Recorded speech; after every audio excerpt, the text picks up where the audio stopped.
लगवाते थे। अब इंडिया गठबंधन बन गया है तो बड़ी तकलीफ हो रही है। अब इंडिया से भी इनको तकलीफ है, भारत से भी इनको तकलीफ है। देखिए, इंडिया गठबंधन 2024 लोकसभा का चुनाव जीतेगी और इस बार एनडीए को यहाँ से जाना होगा। हमारे मोदी जी प्रधानमंत्री नहीं रहेंगे। ये जिस तरीके की इनकी ईडी, सीबीआई और इनकम टैक्स जो कार्रवाई कर रही है विरोध पक्ष के नेताओं के ऊपर, पत्रकारों के ऊपर, अगर पत्रकार इनसे सवाल पूछ दे, पत्रकार इनके खिलाफ कुछ सही बात लिख दे तो ये जो है तिलमिला जाते हैं। पत्रकारों को भी गिरफ्तार किया जा रहा है, उनके ऊपर इल्ज़ाम लगाया जा रहा है, उनको ऊपर यूएपीए लगाया जा रहा है। तो ये अघोषित इमरजेंसी इस वक्त हिंदुस्तान में चल रहा है। वोट देने वाला नहीं है। जो लोग पसमानदा के नाम पे चिल्ला रहे हैं उनके परिवार वाले वोट नहीं देंगे। ये पसमानदा मुसलमानों के बड़े हमदर्द हैं। तो पहली बात मैं बता दूं कि हमारे धर्म में कोई बड़ी छोटी जात नहीं है, लेकिन ये बांग्लादेश, पाकिस्तान और हिंदुस्तान में है। लेकिन ये हमदर्द हैं तो पसमानदा मुसलमानों को रिजर्वेशन दें, शिक्षा में दें, नौकरियों में दें, हर जगह इनको रिजर्वेशन दे तो हम जानेंगे कि पसमानदा मुसलमानों के हमदर्द हैं। कर्नाटका में तो पसमानदा मुसलमानों का ही रिजर्वेशन था ना 4%, उसको किसने ख़त्म किया? इन्होंने ही ख़त्म किया ना। पसमानदा मुसलमान को जो है इन्होंने कभी आगे बढ़ाया? आज तो ये बड़ी बांटने के लिए ये बात कर रहे हैं। पसमानदा मुसलमान कभी शिया सुन्नी किए, कभी देवबंदी बरेलवी किए, हर तरीके की बात करके मुसलमानों को बांटने की कोशिश। नमस्कार, और आप देख रहे हैं कांडी बनारसी। कांडी बनारसी में आपका स्वागत है। राजनीति क्या होती है और राजनीति की दिशा क्या चल रही है, और हम आ गए हैं अतहर जमाल लारी से बात करेंगे कि क्योंकि ये छात्र जीवन से ही अपना राजनीति चमका रहे हैं और काफ़ी समय से राजनीति में अपना समय दिए हैं। सर, हमारे चैनल में आपका स्वागत है। बहुत बहुत स्वागत है आपका भी, आपके चैनल का भी, आपके दर्शकों का भी। हाँ, ठीक है। ये बताइए कि आप छात्र जीवन से ही राजनीति करते आ रहे हैं, क्या कुछ उतराव चढ़ाव आपके जीवन में रहा? देखिए, डॉक्टर राम मनोहर लोहिया जी ने जो है, आज उनकी पुण्यतिथि भी है, अंग्रेज़ी हटाओ आंदोलन चलाया था। तो हम लोग छोटे थे, 7 में पढ़ते थे, तो उस वक़्त हम लोग इस आंदोलन में शामिल हुए और अंग्रेज़ी की किताब तब सब हम लोगों ने जला थी। उसके बाद से जो है सोशलिस्ट पार्टी से ही राजनीति शुरू हुई और मैं छात्र संघ का चुनाव गोरखपुर डीएवी इंटर कॉलेज में भी लड़ा हूँ, आर्ट्स फैकल्टी का अध्यक्ष रहा हूँ, और बनारस में भी जो 1973 में जो है डीएवी इंटर कॉलेज में छात्र संघ का जो है चुनाव लड़ा हूँ और सचिव पद का चुनाव जीता हूँ, और मैं पहला मुसलमान था वहाँ पे जो है। और उसके बाद से जो है जनता, जब इमरजेंसी थी तो हम अंडरग्राउंड थे, पुलिस हमें गिरफ्तार नहीं कर पाई, हम बाहर चले गए थे। उसके बाद से जनता पार्टी में, फिर जनता पार्टी सरकार बनी, जनता पार्टी में हम लोग लगे। जनता पार्टी के बाद जो है फिर हम जो है टूट हुई तो हम चंद्रशेखर जी के साथ, मुरारी जी के साथ जनता पार्टी में रहे, प्रदेश के पदाधिकारी भी रहे। और 1984 में पहला चुनाव ये जो है पार्लियामेंट का हमने बनारस लोकसभा से चुनाव लड़ा, चंद्रशेखर जी ने मुझको लड़ाया था। और उस वक्त जो है लोक दल और भाजपा ये तमाम हमसे पीछे रही, श्यामलाल यादव चुनाव जीत गए थे। उसके बाद से जो फिर जनता दल बना, जनता दल में माननीय मुलायम सिंह यादव जी जो है प्रदेश के जनता दल के अध्यक्ष बने, तो उन्होंने हमको जो है महासचिव प्रदेश का बनाया। 2 मुस्लिम महासचिव थे, एक आजम खां, एक मैं, और बाकी मैं तो बहुत से पदों पर रहा हूँ। और 1991 में जो है हम वीपी सिंह के साथ थे। 91 में कैंट से जो है हम चुनाव लड़े थे विधानसभा का, और 2-3 हज़ार वोटों से हमको जो है बेईमानी से ज़बरदस्ती श्री चंद दीक्षित जी। और ठीक है, अच्छा एक चीज़ बताइए कि आप इतना सारे चुनाव लड़े, अभी आप किस पार्टी में हैं और क्या कुछ नया? देखिए, हम बहुत सारे चुनाव लड़े, फिर 93 में भी लड़े, 2004 में पार्लियामेंट का भी चुनाव लड़े, तीसरे नंबर पे रहे। अपना दल से, अपना दल के जो है प्रदेश प्रभारी भी थे और राष्ट्रीय प्रभारी भी थे। कौमी एकता दल के भी हम राष्ट्रीय उपाध्यक्ष भी रहे हैं और प्रदेश अध्यक्ष भी रहे हैं। और मैं तो कई चुनाव लड़ा हूँ, दक्षिण से भी चुनाव लड़ा हूँ, और उस वक़्त भी सब हमारे पीछे रहे, 10-10 मुसलमान लड़ रहे थे, लेकिन वहाँ भी भाजपा जीती थी। तो चुनाव तो मैं कई एक लड़ा हूँ और संघर्ष तो हमने बहुत किया है। मंडल आंदोलन से लेकर के तमाम मुद्दे पे जो है हमने संघर्ष किया है। और आज मैं समाजवादी पार्टी में हूँ, क्योंकि शुरू से हम लोग सोशलिस्ट रहे हैं। समाजवादी पार्टी में आज भी हम हैं, उसके साथ हम माननीय अखिलेश यादव जी के साथ। समाजवादी पार्टी से आप इस समय बिलोंग कर रहे हैं, लेकिन जो गठबंधन बना है लोकसभा 24 को देखते हुए क्या लगता है कि कुछ नया बदलाव होंगे? क्योंकि इंडिया और एनडीए और इंडिया का नाम लेने से भारतीय जनता पार्टी के सारे छोटे बड़े नेता भाग रहे हैं। क्या कुछ नया दिख रहा है कि नया कुछ बदलाव होगा कि जैसे चल रहा है वैसे चलेगा? देखिए, भाजपा के लोग तो भागेंगे ही भागेंगे, क्योंकि उनको भागना है।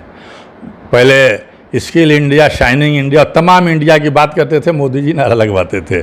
अब इंडिया गठबंधन बन गया है तो बड़ी तकलीफ हो रही है। अब इंडिया से भी इनको तकलीफ है, भारत से भी इनको तकलीफ है।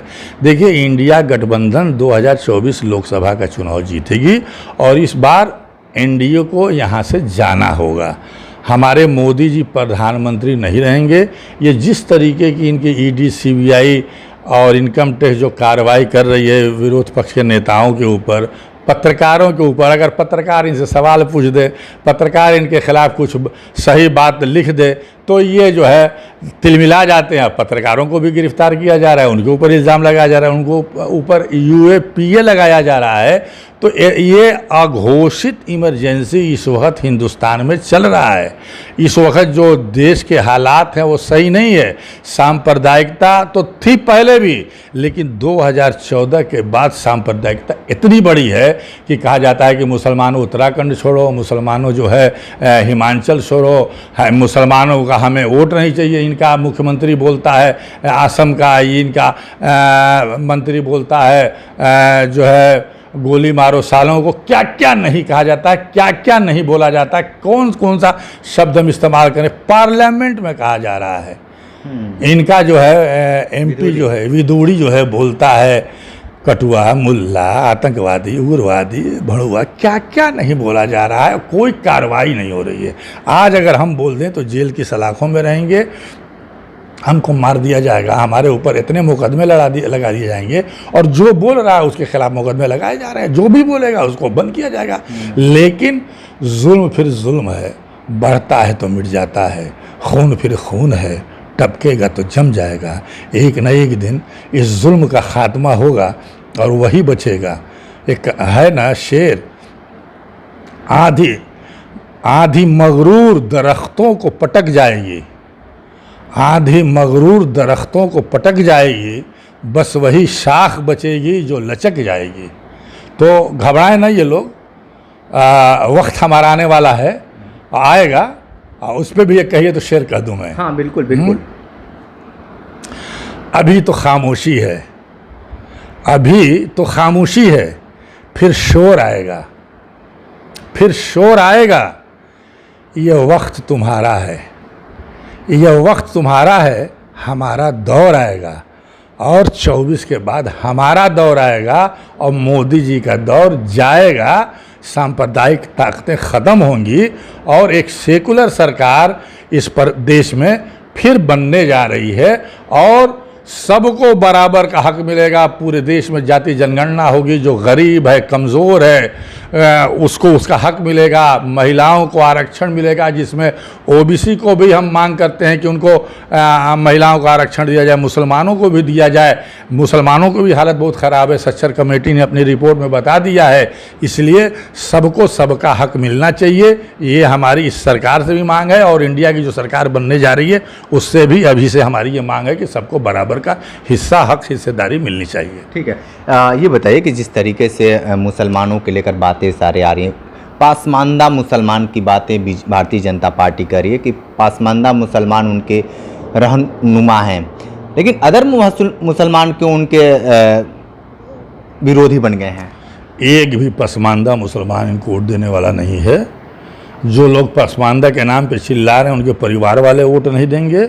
ये पसमानदा मुसलमानों के बड़े हमदर्द हैं। तो पहली बात मैं बता दूं कि हमारे धर्म में कोई बड़ी छोटी जात नहीं है, लेकिन ये बांग्लादेश, पाकिस्तान और हिंदुस्तान में है। लेकिन ये हमदर्द हैं तो पसमानदा मुसलमानों को रिजर्वेशन दें, शिक्षा में दें, नौकरियों में दें, हर जगह इनको रिजर्वेशन दे तो हम जानेंगे कि पसमानदा मुसलमानों के हमदर्द हैं। कर्नाटका में तो पसमानदा मुसलमानों का ही रिजर्वेशन था ना 4%, उसको किसने ख़त्म किया? इन्होंने ही ख़त्म किया ना। पसमानदा मुसलमान को जो है इन्होंने कभी आगे बढ़ाया? आज तो ये बड़ी बांटने के लिए ये बात कर रहे हैं पसमानदा मुसलमान, कभी शिया सुन्नी किए, कभी देवबंदी बरेलवी किए, हर तरीके की बात करके मुसलमानों को बांटने की कोशिश है। सुब्रमण्यम स्वामी ने एक बार कहा भी था कि हम मुसलमानों को बांट देंगे शिया सुन्नी और इनके फलाने फलाने देवबंदी बरेलवी के नाम पे हम इनके उलमाओं को ख़रीद लेने के पैसा दे देंगे। तो ये कोशिश करेंगे, हो रहा है। तमाम मुसलमानों की ज़ात की पार्टियां बनवा दी जाएंगी कि मुसलमानों का और बंटवारा हो जाए। लेकिन मुसलमान समझ रहा है, हर चीज़ देख रहा है, उसके ऊपर क्या बीत रही है, किस तरीके से जुनैद और नासिर को मार दिया जा रहा है। तो हमारे प्रधानमंत्री जाते हैं राजस्थान में तो नाम लेते हैं किसका? कन्हैया लाल का। आप प्रधानमंत्री हो तो जुनैद नासिर का भी तो नाम लेते, लेकिन क्या वहाँ मतलब था आपका? कन्हैया की बात करके, और एक आप सांप्रदायिक ध्रुवीकरण करना चाह रहे हैं। आप हर वक्त हिंदू मुस्लिम क्या क्या नारे लग रहे हैं, यहाँ से जाए मुसलमान, वहाँ से जाए, ये देश छोड़े, ये प्रदेश छोड़े, यहाँ दुकान खाली कर दें, इनको दुकान न दिया जाए, मकान न दिया जाए, हमारे ऊपर बुलडोज़र चल रहा है। कौन मारा जा रहा है? पसमानदा ही मारे जा रहे हैं ना। 5 राज्यों के चुनाव की घोषणा हो चुकी है और सब चीज़ क्लियर हो चुका है। क्या कुछ लगता है कि 5 राज्य का जो चुनाव होगा उसको सेमीफाइनल के रूप में देखा जाए या क्या देखा जाए? एकदम सेमीफाइनल है। 5 राज्यों में भी इनका चलने वाला नहीं है। चलने वाला होता तो ये अपने मंत्री को टिकट देते, अपने सांसद को लाते, लोकसभा के सांसदों को। हाँ, यही इनकी हताशा है जो दर्शा रही है कि ये हर जगह हार रहे हैं। इसलिए अपने मंत्री को, केंद्रीय मंत्री को, अपने सांसद को ये टिकट दे रहे हैं क्योंकि इनको पता चल गया है कि अब हम हारने वाले हैं, जाने वाले हैं, और इन लोगों को उतारने से भी कोई फ़र्क नहीं पड़ने वाला है। इनको जो है इन 5 राज्यों में भी जाना है। न ये तेलंगाना जीत पाएंगे, न राजस्थान जीत पाएंगे, न छत्तीसगढ़ जीत पाएंगे, न मध्य प्रदेश जीत पाएंगे। ये कहीं जीतने वाले नहीं हैं। इनको तो जाना ही जाना है। जनता ने मन बना लिया है। जिस तरीके की जुल्म ज़्यादती पत्रकार से लेके हर के इंसान के ऊपर जो हो रही है, तो जनता भी देख रही है, समझ रही है, वही वक्त का इंतज़ार कर रही है। वक्त आने दीजिए, मालिक ने चाहा तो भाजपा का जो है सफाया हो जाएगा। विदाई 2024 में होना तय है। ठीक है, आप 24 में विदाई कर रहे हैं, लेकिन एक चीज़ बताइए कि जो ये पूर्वांचल का हब है, इसमें बहुत सारे मुसलमान बहुत ज़्यादा हैं। कितनी सीटें आ सकती हैं लोकसभा में? ये आखिरी सवाल है आपसे। हम जो लड़ेंगे वो जीतेंगे। पूर्वांचल में जहाँ भी लड़ेंगे जीतेंगे। और हमारा मुस्लिम समाज, अल्पसंख्यक समाज, ये इंडिया गठबंधन के साथ है। बैकवर्ड समाज भी है, बिहारी समाज भी है, सब है, और हम जीतेंगे। बहन जी भी भले अपना बताइए, आप इतनी डंके की चोट पे कह रहे हैं, लेकिन चौतरफा जो विकास हुआ है, रिंग रोड, तमाम तरीके की लाइटें चारों तरफ जगमगा रही हैं, स्वच्छता को लेकर, तो वो सब प्रभाव नहीं डाल पाएगा? क्या प्रभाव डालेगा यार? आप महंगाई तो कम करिए, रोज़गार तो दीजिए। 2 करोड़ रोज़गार देने वाले 1 करोड़ भी रोज़गार नहीं दिए, कुछ नहीं दिए। आप जो है किसानों की आय दोगुनी कर रहे थे, कुछ नहीं किया। आप बुनकरों को मार रहे हैं, बिजली का रेट बढ़ा के 1 लूम पे 860 रुपया कर दिए, और फिर इनकी जो है जहाँ जहाँ लूम लगे हुए हैं उसको जो है कमर्शियल टैक्स में ला रहे हैं। आप जो है 5 गुना टैक्स लेंगे, तो कौन सा विकास किया? लाइट जगमगा देने से विकास होता है? इसके पहले विकास नहीं हुआ था, इसके पहले फैक्ट्री नहीं बनी थी, इसके पहले जो है हमारे वैज्ञानिक नहीं थे। हाँ, कौन सा विकास नहीं हुआ था? आज कौन सा विकास कर रही है? अरे जो विकास का काम है, सबसे बड़ी नौकरी दीजिए। आप नौकरी नहीं है, महंगाई कम करिए। गैस का रेट क्या हो गया? 200 रुपया आप जो है 1000 बढ़ा के 200 रुपया कम कर दे रहे हैं, तो उसे हो जाएगा? कुछ नहीं होने वाला है। सब जनता देख रही है ना, समझ रही है ना क्या हो रहा है, किस तरीके की हालत। आज क्या हाल है बनारस में? बीमारी पूरे प्रदेश में फैली हुई है, जड़ जमाए हुए। हॉस्पिटल में जगह नहीं है, इलाज नहीं मिल पा रहा है, दवा नहीं मिल पा रहा है। तो ये जनता देख नहीं रही है। हाँ, ये हिंदुत्व का कार्ड खेल रहे हैं। हमेशा हिंदुत्व का कार्ड इन्होंने खेला है, हिंदू मुसलमान किया है, और पूरी ताकत के साथ ये फिर हिंदू और मुसलमान करेंगे। और पोलराइजेशन की राजनीति हमेशा रही है, चाहे कहीं की भी राजनीति रही हो, चुनाव रहा हो, हमेशा इन्होंने यही किया है और ये करेंगे। लेकिन कब तक जो है धर्म की अफीम खिलाओगे आप भाई? कब तक बेहोश रखोगे? एक दिन तो जनता जागेगी ना, बिल्कुल, और बिल्कुल। जाग चुकी है, और जब जाग चुकी है तो उसका इलाज भी करेगी। ठीक है।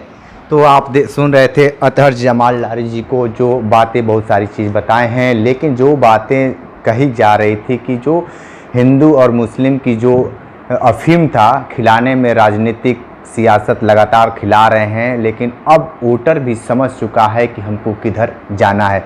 हर लोगों के दिमाग में यही चल रहा है कि नया बदलाव हो, क्योंकि हर लोग महंगाई से जूझ रहा है और बेरोजगारी से जूझ रहे हैं। आने वाले वक्त में किस तरीके से राजनीति में ऊँट किस करवट बैठता है, देखना दिलचस्प होगा। तो हमारे साथ बने रही कांडी बनारसी के साथ, हमें दीजिए इजाज़त। नमस्कार।